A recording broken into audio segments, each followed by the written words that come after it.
Hi, my name is Dave. I'm your host. You're listening to The Last Podcast, where the first shall be last and the last shall be first. If this is your first time listening, welcome. I'm happy you found us. And if you're returning, welcome back. I appreciate you listening, and I hope you continue to find tips, ideas, and value from listening to this podcast. Well, last 2 weeks, we talked about a series called Change, on how if you're the type of person that there's something in your life that you want to change, we talked about how we can create lasting change, or how to begin to create lasting change, which is important. You want to know what it is that you want to change, and why is it that you want to change it? What's behind the why? And I mean, is it emotion? What emotion do you feel while you're trying to make this change, or the emotion that sparked you to want to make this change, or the emotion that sparked the dissatisfaction of something in your life that sparked you to that want to make that change in your life. So I wanted you to ask yourself several questions, and if you want to find out what those questions are, just go back to the first episode of Change and you would get all 6 questions. And then we talked about how we can build on the foundation, and we also talked about how it is important to figure out how do we view ourselves right now in the moment. And I'm not talking about what we do for a living or anything of that nature, but who we are internally and how do we view ourselves.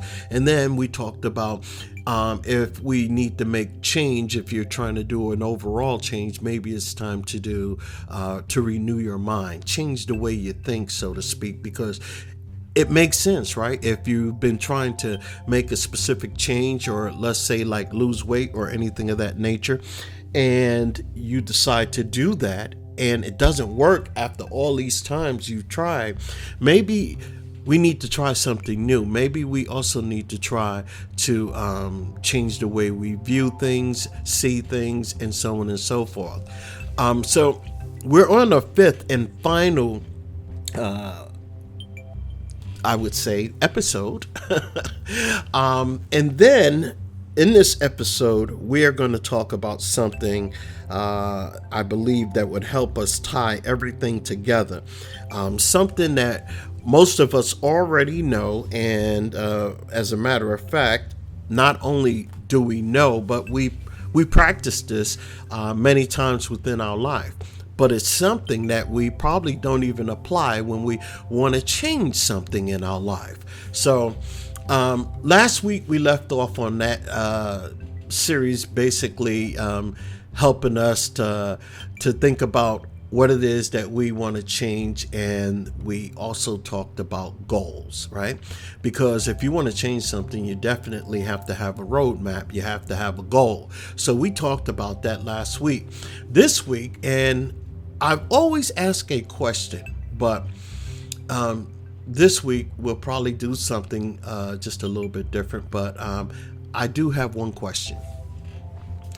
When was the last time you trained for something new, like a new job, a new process on the job, or a new implementation on the job? Or for you sports fans, when was the last time you implemented a new technique? Or even doctors, musicians, when was the last time you trained on something that was brand new to you? And that could be for any field out there. In this segment, we want to just talk about what it is that helps us move and hone our skills, right? So we talked about the goals and everything else last week, and I asked you all those questions and how you want to train or how you want to do something. But this week we're going to talk about training. Whether it was on a job that you had, or when you wanted to do something new, you had to learn, right? When we start something new, it's is really exciting, and sometimes it could be daunting. I don't know about you, but I know for me, sometimes I'm so doggone nervous when I'm starting something new that I really probably mess up more than I really want to because of being so nervous, right? But nevertheless, we forge ahead and we keep on going. For some of us, um, we may not even have a choice. So say if you just found a job because you need to pay rent or something and you live in paycheck to paycheck, yeah, you're going to feel nervous. You're going to feel pressured because you need this job and you got to succeed. So you have no other choice but to succeed. So you have to forge through whatever it is that you are lacking and become good at what it is so you can keep your job, right? Well, I remember growing up in the Bronx, and there was a lot of us kids that lived on the block. And on this block, we had like about 7 large buildings, and we all went to the same school. We grew up together, and we became close. A lot of us became very close.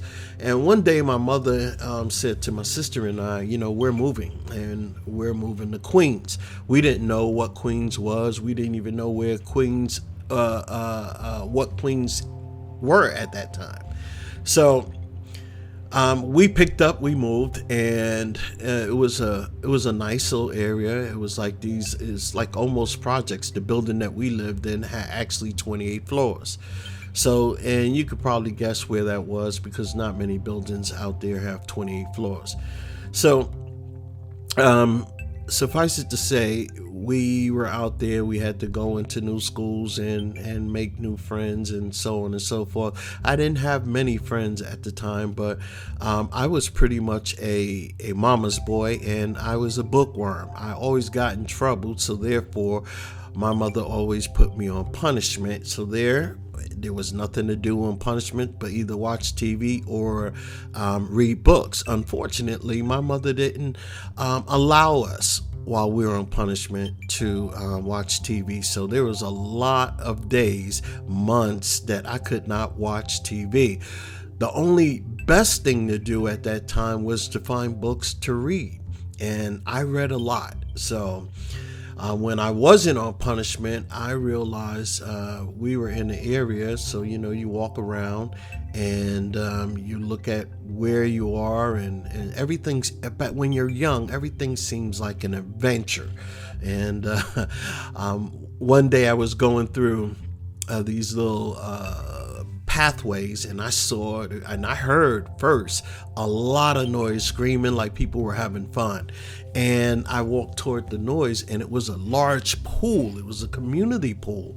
And in that pool, they had like one deck where the pool would go all the way down, where the water was practically recycled from the smaller pool, which was like probably 6 feet, and the large pool, or I wouldn't say the larger pool, but the pool on the top deck was 10 feet.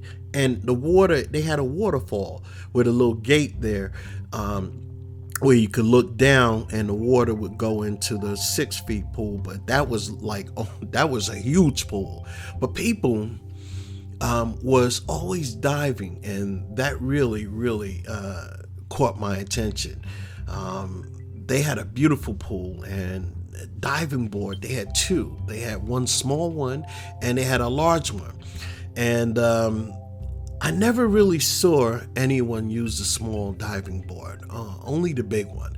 And I remember the first time I wanted to be cool, the first time I climbed to the top of that ladder, I got so scared it felt as though I was going to throw up. The first time I dived in the pool, I just jumped right off. I just didn't use the spring. You know how when you go on a diving board and you could use the spring and dive up to go down.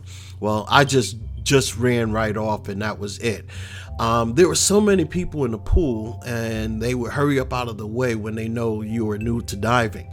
I didn't like the fact that so many people laughed at me. There was something in me back then, and I realized something. And this is critical right here. I didn't know this at the time, but there was something in me that came over me that made me so determined to learn how to dive. Yes, it was people laughing at me. Yes, I was new. Yes, the predominant people that were in the pool were white, and I was black. I am black. So I had two things against me right then and there, and I realized these people are laughing at me. You know what?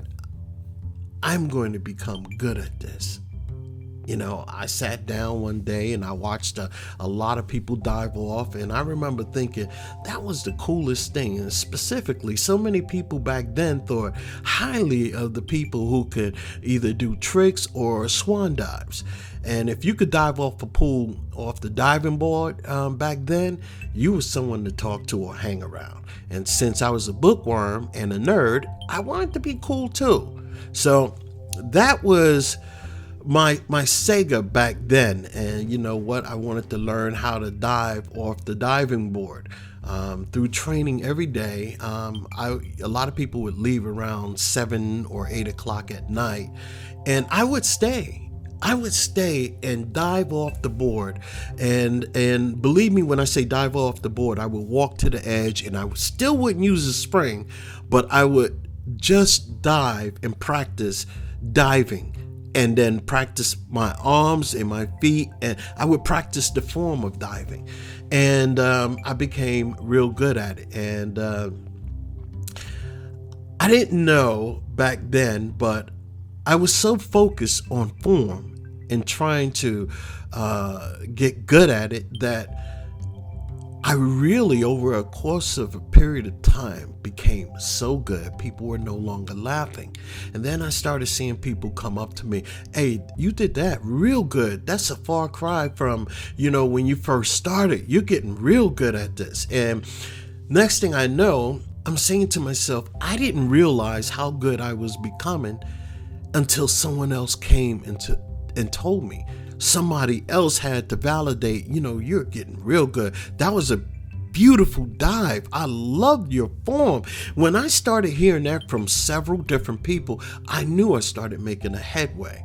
I knew that the training that all the hours that I put in when nobody was at the pool, that was a game changer. I didn't know it back then, but I'm saying it right now so you would know. I didn't say I'm going to try to become good. I said I'm going to become real good. I proclaimed it. I made a proclamation with determination, with an attitude and emotion. Having people laugh at me was that trigger point. I became so determined at becoming exceptionally good at diving off the diving board that I didn't even know the moment I became good. And I know that you have something in your life that you worked at, and you trained, and you did all these things just to become good at what it is that you do. And you never even realized it. But one day people started asking you, hey, how do I do this? And you gave your 2 cents, you gave them guidance. And the next thing you know, a lot of people started asking you certain things about something you became good at. Whether it's computers, whether it's writing, whatever the case may be, you became good at it, right? And you spent hours learning it. And one day you got real good at what it is that you worked on. So I said in the beginning that my mom's, we grew up in the Bronx, and my mom's moved us to Queens. And the one thing I really became good at while I lived in Queens was diving off the diving board. And in the summertime, my moms used to let us go out and have fun. And she said, make sure you come back at 12 o'clock and at 3 o'clock, specifically to make sure that we were okay and she didn't have to worry, and to see if she needed anything from the store or anything. So if you were late, your penance was basically staying in the house. And if, depending on how late you was, you would probably be in there for a whole week, 2 weeks, or whatever. And that's how I became a nerd, because we couldn't watch TV or anything if you were on punishment. So the only thing left for you to do was read books. So that's one thing I became good at when I was in Queens. But the second thing or the third thing I became good at was running. Because when I looked at the time and realized how far away I was from home, and I had to be in the house in 10 minutes or 15 minutes. And, we lived on one of the highest floors there was. We lived, and you had to climb up all those steps. And over a period of time trying to make it there and always being late, I became very good at running. So to make a long story short, I went to the Bronx. My sister and I moved back to the Bronx, but my mother and them didn't. And we stayed with our grandmother. And I moved back with my father for a little while, but then moved in with my grandmother and my sister and my uncle there. And I don't know about you, but back in the day, we had like 4, 5, 6, 7 people in one house. And that was like a 1-bedroom home. We just, slept in chairs and so on and so forth. However, I got reacquainted with my friends, and they all was into different sports than I was. I was into, martial arts a little. I was into track, and I was into swimming and diving. Well, my friends in the Bronx was into football. They were into basketball. And one day, they was like, come on, let's go to the courts. And I didn't know anything about basketball. But it looked like everybody was having so much fun, and I couldn't dribble and I couldn't shoot the ball. So I wanted to have fun and be part of this. And what I started doing was I had to buy a basketball, and when nobody was on the court, I would spend hours and hours. And when I say hours, you may think like 2, 3, 4, 5 hours. No, I would go out 7 in the morning, and sometimes I'd come back at 9 o'clock at night. And I would spend all that time on the courts. And one day, nobody wanted to pick me. And I realized every summer, it's like 2 summers I was out there, nobody would pick me. Nobody wanted me on their team. And on the 3rd summer, after working so hard for 2 summers, I became extremely good. Now everybody wanted me on their team. And I didn't realize it back then, again, but I didn't say, I'm going to try to become good. I said, I'm going to be real good at this, where everybody going to want me on their team. And you know what? It was with emotion, because I felt so sad nobody wanted me. And even my friends tried to say, hey, you should pick my boy over there. Pick Dave, pick that. No, they were like, I don't want him. He can't play. But eventually, that all went away when one day I remember my friends said, David, I was sick. I had asthma and whatnot, and I was sick in bed. They came and got me. This is the only night to try out. So I really wanted to try out for the team and went and played ball. The first thing I did when I got on the court was fall. And then I couldn't run because my asthma was bothering me. And the coach hurried up and got me off and said, nah, this guy he's not going. And my friend said, hey, look, he is really, really good. He's just sick. So he said, well, when he get better, just have him come out to another game and we'll see. We'll, put him in practice first. So I never played that summer or that fall, but the following year I went out, and let me tell you, I was so good that the guy said, let's put him in the game next week. Unbelievable. All the practice, all the hours, it comes to fruition where people recognize your talent. People recognize how good you become. And they were like, I remember when he first started, he couldn't play worth a darn. Yes. But all the hours that you practice, and this episode, I'm only talking about training. You've asked yourself a million questions. You build on a rock. You cleared your foundation, and now you build on the rock, that foundation that you make a whole lot stronger from which to build upon. Now you've created your goals, where the roadmap of where you want to go, and you made your designs and you got your blueprints on how you want to get there.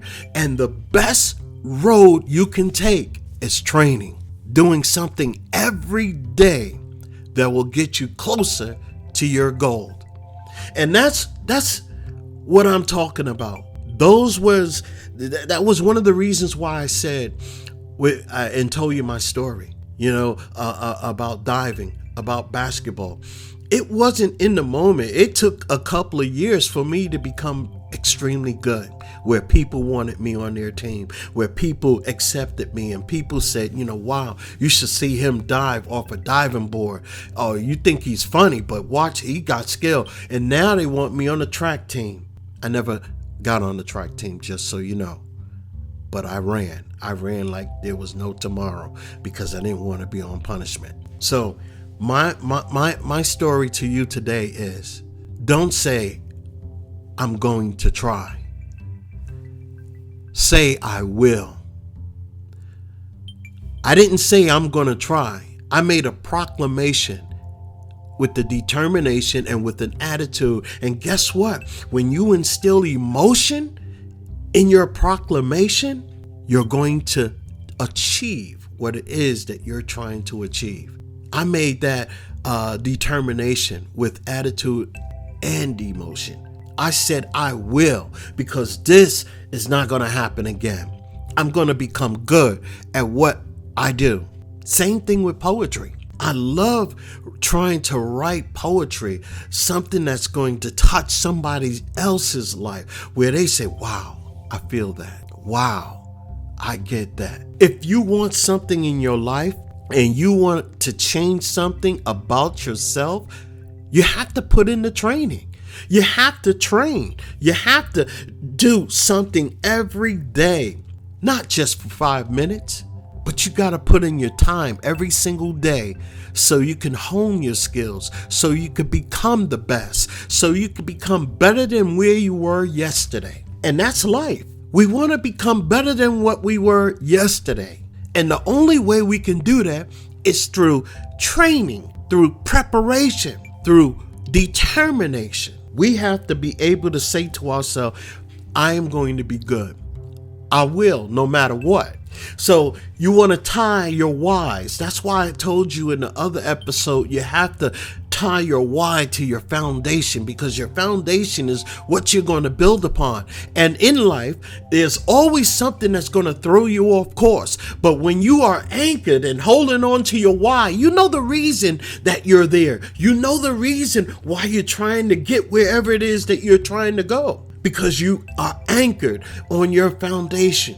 You're anchored on the reason that you're trying to make this change, and nothing. If your anchor, if your why is strong and your foundation is strong, I don't care what life throws at you. You're holding on and you're going to stand strong. You're holding on and you might get blown off course just a little bit. But if you're anchored to your why, to the reason that it is that you're doing whatever it is that you're doing, you're going to stay on course. You're going to come back on course. You're holding on to your why, and you're going to surmount the difficulties that you're going to face. It's not going to be easy. Don't want anything that's easy, because how you're going to grow and how you're going to learn and how you're going to become a stronger person, a better person, and a changed person is by going through fire. By going through the trials and tribulations and surmounting all your difficulties and coming out on the other side of light. That's how you succeed. That's how you're going to make your change. I don't know about you. All my life I wanted to change something. I still am changing. I'm still transforming. I'm a work in progress. And that transformation will never end. Not even when I die. I'll always be transforming, and so will you. But you have a determination, and you have to figure out what you want to change, how you want to change, and when you want to change. Remember, time waits for no one. You're changing whether you want to or not. You either becoming stagnant and just surviving, or existing, or you're evolving, becoming better, becoming a stronger person. becoming a person that society can use and benefit from. I love this podcast. I love writing. I love talking because I'm hoping that I could touch the lives of maybe one person. If I touch one person's life, then it was all worth it. How you tie everything together in this series is through training. You have to work every day at whatever it is that you're trying to do. And I guarantee you, it will work. You'll become better and better. If you work every day toward your goal, you will achieve it over a period of time. Because I don't know if you ever heard of the compound effect, but if you do little and subtle changes in your life for good, over a period of time, those small habits become better and better and better, and they start building upon one good deed to another good deed, to one good activity to another good activity. And as you're going up the ladder doing all these good activities that are compounding over time, you become a better person. You become a more determined person. You become a person who finally reaches the destiny that you want to reach and beyond. That is the beauty of everything that you're doing.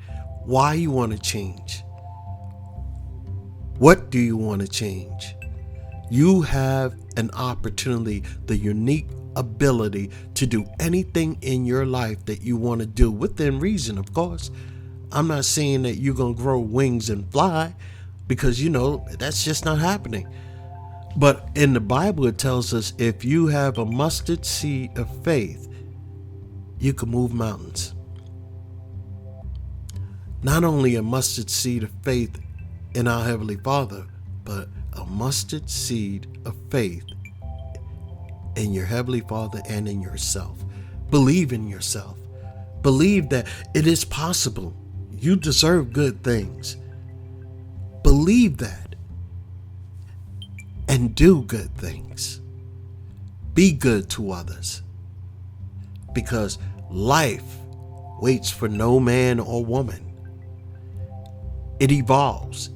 It changes every single day. And I don't know about you, but it seems like it's rapidly changing. Look at AI. That's all people are talking about right now. AI this, AI that. And so many people are getting worried whether I'm going to lose my job or I'm going to do this or AI is going to take over. Learn something new. Grow with AI. If that's the case, if that's how you feel, grow with it. Learn with it. We don't have to sit by. We continue to grow, we continue to learn, and we continue to love. That's all I have for you today. This is Dave with the last podcast. The first may be last, and the last shall be first. I hope you enjoyed this podcast. I hope you enjoyed this series. I hope you would share this series with your family, friends, co-workers. Please hit me up if you have something that you want to say. I can be reached at dave@thelastpodcast.info, and you can also reach me at 972-284-9518. I love to hear from you. I thank you so much for listening, and I wish you a fantastic day. Bye-bye.